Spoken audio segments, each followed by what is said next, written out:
berdoa. Terpujilah Engkau ya Tuhan, pemilik kehidupan kami, yang sudah memberkati kami dan yang pasti akan terus memberkati kami berdoa. Amin. Bapak Ibu yang dikasihi oleh Tuhan, Shalom. Mari kita buka Alkitab kita, Roma 6 ayat 13 akan menjadi renungan kita hari ini. Roma 6 ayat 13. Mari kita dengarkan, dan kalau ada Bapak Ibu yang bawa handphone, ada Alkitabnya, boleh kita baca bersama-sama. Ya, boleh kita baca bersama-sama. Roma 6 ayat 13. Mari kita baca. Demikianlah firman Tuhan.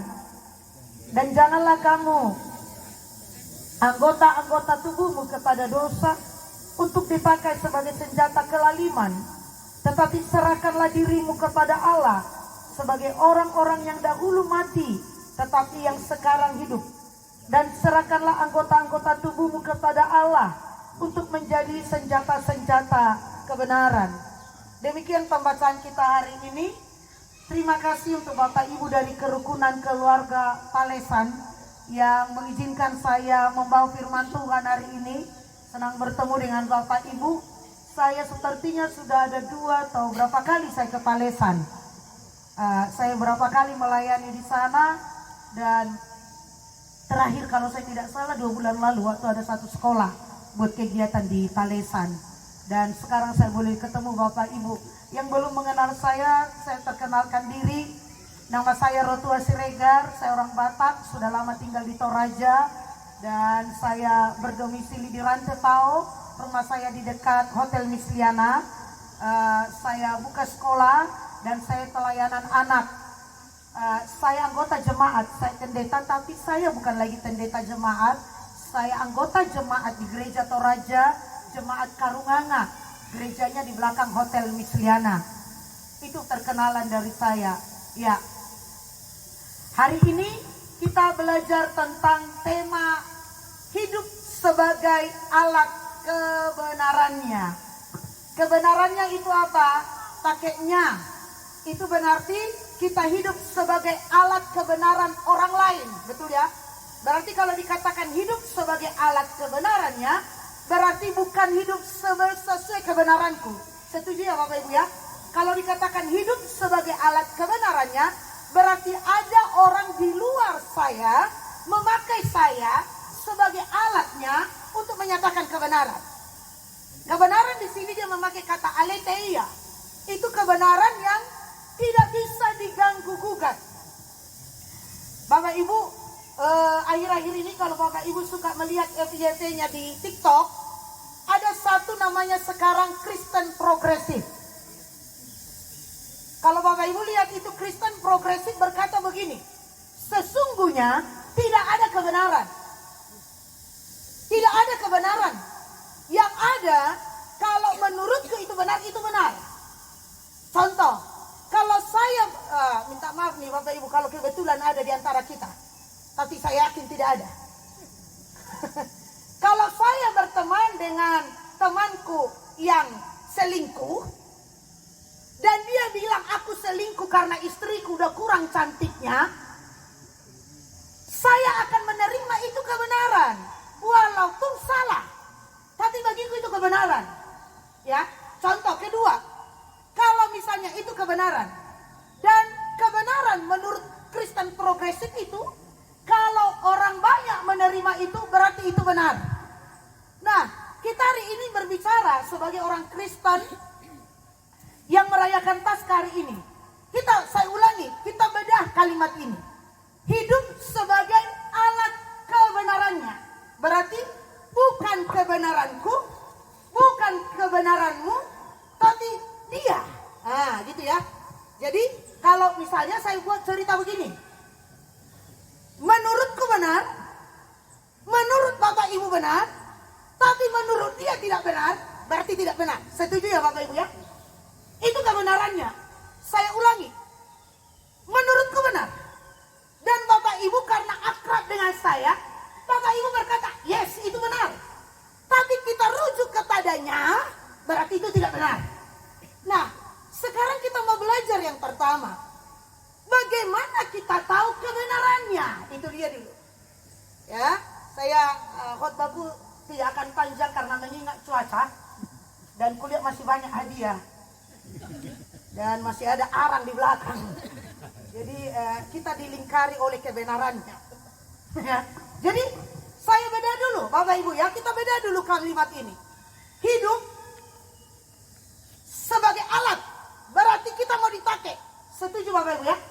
Ketika kita dipakai alat, berarti di tangan dia. Sesuai standarnya dia, bukan standar kita. Ingat, kita alat. Kasih tahu kiri kanannya, kamu alat. Salam kiri kanannya, kamu alat. Ya, kita alat. Betul ya? Ya. Contoh, saya mau kasih tahu. Ya, nggak tahu merek apa ini, Mai. Ya, contoh lah. Oke, misalnya Bapak Ibu kalau tahu mobil Tesla, ya, Tesla mobil yang langka di dunia itu kan yang punya Elon Musk. Nah, kalau kita lihat Tesla, kita akan ingat, oh, yang punya Elon Musk. Lewat alat itu kita kenal siapa yang punya. Contoh, kita datang ke kebun ini, pasti Bapak Ibu tahu, oh, punya siapa itu? Maka kita akan bilang, oh, punya ambeknya ini. Lewat alat itu kita kenal siapa yang punya. Contoh, pintar sekali ini anak. Anak siapa itu? Contoh, beleng-beleng ini anak. Berarti beleng-beleng bapaknya. Siapa bapaknya ini? Kita kenal karena anak dan kita tahu siapa bapak. Contoh dulu. Manarang liu dia, misalnya. Yule, siapa bapaknya itu? Oh, orang Talesan itu. Mati mau. Ada paling orang pintar dari Talesan, misalnya. Walaupun banyak. Akhirnya apa? Kita kenal bapaknya, kita kenal kantungnya. Setuju Bapak Ibu ya? Nah, begitu juga. Bagaimana Bapak Ibu dan saya memperkenalkan Kristus? Kita alatnya Tuhan. Bagaimana kita memperkenalkan Kristus? Siapa itu? Tosaran itu, majelis itu, pendeta itu, orang Kristen itu. Ondo, Kristen, tiga istrinya. Kristen, rentenir. Kristen, bunga-bungakan uang. Tosarani, iyo, ondo, gitu. Nah, makanya hari ini, kalau Bapak Ibu setuju dengan saya bahwa kita hidup sebagai alatnya Tuhan, berarti ada dua yang kita harus pelajari. Mari kita lihat. Ingat, khotbahku singkat. Kalau panjang, lambaikan gelas kopinya. Saya siap mundur. Bagaimana poin pertama sebagai alat? Nah, lihat ayat 3. Perhatikan di situ ya.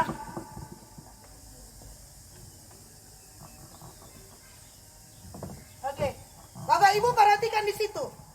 Ayat 13. Janganlah kamu menyerahkan. Nah, perhatikan kalimat menyerahkan. Janganlah kamu menyerahkan anggota tubuhmu. Tangkap kalimatku ini. Perhatikan. Tidak ada orang yang jatuh dalam dosa tidak sadar. Kuulangi. Tidak ada orang yang jatuh dalam dosa tidak sadar. Semua itu sadar. Makanya kalimat di situ. Jangan kamu menyerahkan. Berarti apa? Ada alam sadarku. Ada kemauanku. Kuserahkan. Betul tidak? Ketika saya tadi diserahkan kue itu sadar. Tidak dikatakan, loh mana ini kue? Tidak sadar nak. Nah habis miku makan 3. Makanya kalau orang putuk di pesta itu sadar. Halo. Orang yang bawa plastik, buktinya dia bawa plastik dari rumah. Bahkan sampai di kumpulan, neraka plastik. Sadar. Dan jangan kamu, kalimat ini indah sekali. Sehingga tidak ada istilah bagi kita, tidak kusadari oh. Makanya orang yang menyatakan aku alat kebenaran Tuhan, berarti apa Bapak Ibu? Saya tahu standar kebenaran. Amin. Kita tahu kebenaran itu seperti apa. Makanya Bapak Ibu yang mau hidup dalam kebenaran, perhatikan, jangan bangga jadi orang Kristen saja. Kuulangi, kalau kita mau jadi alat kebenaran, jangan cukup hanya orang Kristen. Tapi yang kedua, di atas levelnya, orang Kristen yang membaca Alkitab. Itu baru bangga. Tapi ketika kita keluar dari rumah, kita akan berkata, Tuhan tolong aku. Ketika Bapak Ibu mau masuk kantor, Tuhan tolong aku. Di kantor banyak uang. Sadarkan aku untuk tahu mana uangku, mana uangnya orang. Sadarkan aku Tuhan, di rumah ada mie istriku. Supaya kalau kulihat istrinya orang, tidak berbunga-bunga mataku. Tuhan sadarkan aku, ada mie suamiku satu. Jangan ingatkan aku buka cabang. Karena cukuplah kantor yang buka cabang atau koperasi. Saya tidak berhak buka cabang. Halo? Halo? Kasih tahu kiri kanan, jangan buka cabang. Susah buka, tidak buka cabang karena berpisah. Tidak ada yang buka cabang. Kantor ya, tapi keluarga tidak ada. Ingat, hidup sebagai alat kebenarannya berarti kita harus sadar. Dikatakan, jangan kamu menyerahkan anggota tubuhmu. Bapak Ibu, saya konselor anak dan remaja. Saya juga guru BK di SMA Kristen Barana. Kalau ada anak-anak remaja datang kepada saya, tabele kalau agak porno kalimatku ini. Kalau datang anak remaja datang ke saya sering dipanggil bunda, ibu, buro tua, hamil mo. Terus saya bilang, oh makasih kamu jujur. Tapi tidak sadar nak waktu itu. Kamu tahu celana dalammu di dalam? Ku tahu. Kamu tahu sesudah celana dalam ada celana panjang atau rok? Ku tahu. Berarti kamu sadar. Kamu sadar. Yang kedua, ada satu lagi. Ada satu ibu. Ini ku dengar dari cerita tetangganya. Ibu, tetanggaku selingkuh. Oh, dari mana dia selingkuh? Lewat Facebook. Ini juga tuh udah nenek-nenek pun selingkuh di Facebook. Keren sekali nih kampung tak. Selingkuh lewat mana? Facebook. Ibu itu tinggal di mana? Disebutlah satu kecamatan di Toraja Utara. Laki-laki di mana? Dia, sorry kalau aku sebut, dia orang Betawi Bu di Jakarta. Dia keren juga ya, lintas provinsi, Sulawesi ke Jawa. Terus ibu dia tanya, ibu itu udah tinggalkan nih suaminya. Dia bilang gak sadar dia. Ada handphonemu, tanganmu mengetik, membuka messenger, berteman di Facebook, gak sadar.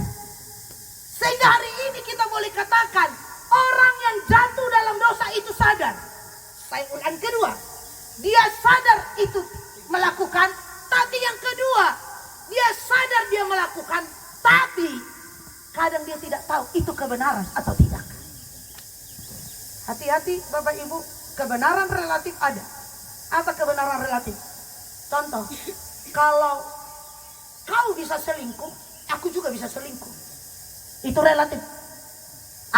Pendeta aja selingkuh, aku juga selingkuh. Pendeta aja mata duitan, aku juga mata duitan. Karena apa? Standarnya manusia. Standarnya orang lain. Contoh untuk anak muda, anak-anak kecil. Bapakku aja merokok, aku juga merokok. Standarnya manusia. Tapi kalau standarnya kita Tuhan, perhatikan kalimatku ini. Kita akan tahu ini kebenaran dunia atau ini kebenaran Tuhan. Dan tema kita hari ini, kebenaran Tuhan. Berarti sekarang, bagaimana hidup sebagai alat kebenaran? Sadar bahwa hidup kita ini alatnya Tuhan. Amin. Saya tidak tahu Bapak Ibu kerja di mana sebagai apa. Tapi kita rindu kerukunan keluarga Talesan. Dimanapun Bapak Ibu bekerja, di sana kebenaran Tuhan dijunjung tinggi.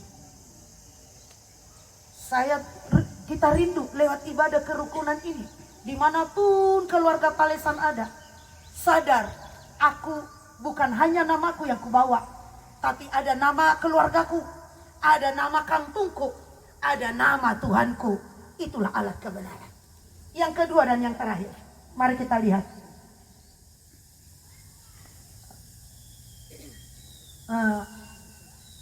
Kalimat yang sadar semuanya, coba kita lihat. Menyerahkan, serahkan, kemudian dikatakan serahkan. Ini ada 3 kata yang sama. Perhatikan di ayat 13 itu. Janganlah kamu menyerahkan, kemudian dikatakan serahkanlah dirimu, kemudian dikatakan serahkanlah anggota tubuh. Wow, 3 kata. Berarti kalau kita hidup dalam kebenaran, berbicara anggota tubuh, Paulus tidak berbicara spesifik mata, telinga, hidung tidak dipakai, tapi dia katakan seluruh anggota tubuhmu. Berarti dia berbicara mulai rambut sampai ujung kuku kaki diserahkan kepada Tuhan. Berarti kalau hidup kita ini, saya ibaratkan nama saya roh tua. Kalau saya roh tua, kuserahkan diriku kepada Tuhan. Berarti seutuhnya aku harus diatur oleh Tuhan. Berarti di setiap kepentingan Tuhan, kalau kita alatnya Tuhan, tidak ada lagi unsurku mementingkan diri. Itu dia. Jadi kalau kita berkata menyerahkan ke Tuhan, ini nih, orang yang menyerahkan tubuhnya kepada Tuhan, perhatikan, dia nggak akan gampang cemburu lagi. Orang yang menyerahkan dirinya kepada kebenaran, nggak gampang lagi sakit hati.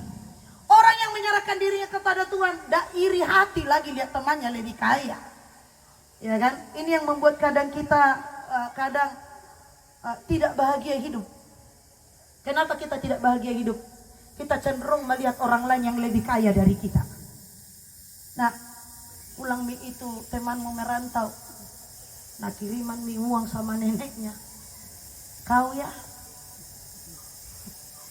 lihat kau itu nak, berdiri itu lumbungnya itu tetangga tak. Dan melumbung nak, kita ya kandang babi aja nggak berdiri, tiarap, sampai babi jongkok tiap hari. Lihat kau itu nak, anak tetangga 3 tahun kuliah, kau 6 tahun nggak tamat-tamat. Lihat kau itu nak, menikah mi anaknya yang perempuan, nah lebih cantik kau dari dia. Nah suaminya pelayaran, kau hanya pacaran sama tukang ojek. Lihat kau itu nak. Lihat kau itu nak. Selalu lihat kau itu nak. Halo. Hai, halo. Halo. Hai. Halo. Tahu Bapak Ibu, lihat tanganku. Kalau udah hidup kita di tangan Tuhan, tak ada lagi mata melihat orang lain, tetapi mata melihat Tuhan. Amin. Kalau hidup kita sudah ada di tangan Tuhan, maka telinga kita mendengar Tuhan, bukan lagi mendengar tetangga. Kalau hidup kita sudah ada di tangan Tuhan, perasaan kita sudah di tangan Tuhan, bukan lagi di diri kita sendiri. Maka orang yang sudah menikmati Paskah boleh sakit hati, tapi tidak dendam. Boleh dia sedikit terganggu lihat orang yang sukses, tapi dia sampai cemburu. Boleh dia melihat tetangganya kaya, tapi dia udah menjaga dan ikhlas. Nanti berkatku menyusul. Itu dia. Makanya enak jadi orang Kristen. Setuju Bapak Ibu? Sekarang pertanyaan yang terakhir. Pertanyaanku kepada kita, apakah kita sudah menyerahkan hidup kita ke Tuhan? Itu dia. Kadang begitu Bu. Tapi lihat bukan di sini, karena kami juga kumpulan. Kadang sesama si orang Talesan, tapi bisa juga baku cemburunya ada. Satu kelas nak dulu di Talesan dengan itu, nah tinggal kelas itu tiap hari. Tenis nih. Nah saya dari dulu juara, hanya penjual lori-lori, misalnya. Dulu di kantung bapakku yang lebih kaya dari bapaknya. Nah bagaimana media sekarang? Saya ulangi, orang yang menyerahkan hidupnya ke tangan Tuhan, berarti seluruh hidupnya mengarah kepada Tuhan. Saya ulangi ya Bapak Ibu ya. Orang yang sudah menyerahkan dirinya kepada Tuhan berarti apa? Totalitas hidupnya sudah di tangan Tuhan. Mata kita boleh melihat, telinga kita boleh mendengar apa kata dunia, apa yang ada dalam dunia. Tapi kita sudah tidak terganggu lagi. Karena apa? Hidup kita sudah aman di tangan Tuhan. Amin Bapak Ibu. Halo Bapak Ibu orang Palesan. Amin. Amin. Tidak tahu udah berapa harta kita di kampung di Palesan. Tapi ingat baik-baik, bukan harta yang membuat kita berharga, bukan harta yang membuat kita bahagia. Sekarang lagi marak 271 triliun, iya kan? Lagi marak 271 triliun. Dalam hitungan tahun bahagia kesana kemari, tapi akan seumur hidup merana. Kalau kita melihat terus berkatnya orang lain, merana hidup kita. Kalau kita terus melihat kesuksesan orang lain, menderita kita. Tapi kalau kita melihat diri kita dan berkat yang Tuhan percayakan kepada kita, mata kita melihat kebenaran Tuhan, saya percaya itulah yang dikatakan dalam Alkitab. Dahulu kamu mati, sekarang kamu hidup. Kita dulu mati dengan keinginan kita. Dulu kita menikmati apa yang menjadi kesukaan kita. Sekarang kita mati atas itu untuk hidup di dalam Kristus. Makanya di akhir khotbahku ini saya mau katakan, dengarkan baik-baik Bapak Ibu, dengarkan baik-baik kalimatku ini. Tidak ada hidup yang lebih indah selain hidup berserah kepada Tuhan. Tidak ada hidup yang lebih indah selain hidup percaya sepenuhnya pada Tuhan. Bapak Ibu boleh punya anak, Bapak Ibu boleh pengeluaran banyak, Bapak Ibu boleh punya kredit banyak, Bapak Ibu boleh punya utang. Tapi ingat, serahkan kepada Tuhan, tetap jadi alat kebenaran. Yang tidak mungkin bagi kita, Tuhan siapkan bagi kita. Hiduplah dalam kebenaran Tuhan. Tuhan Yesus memberkati. Amin.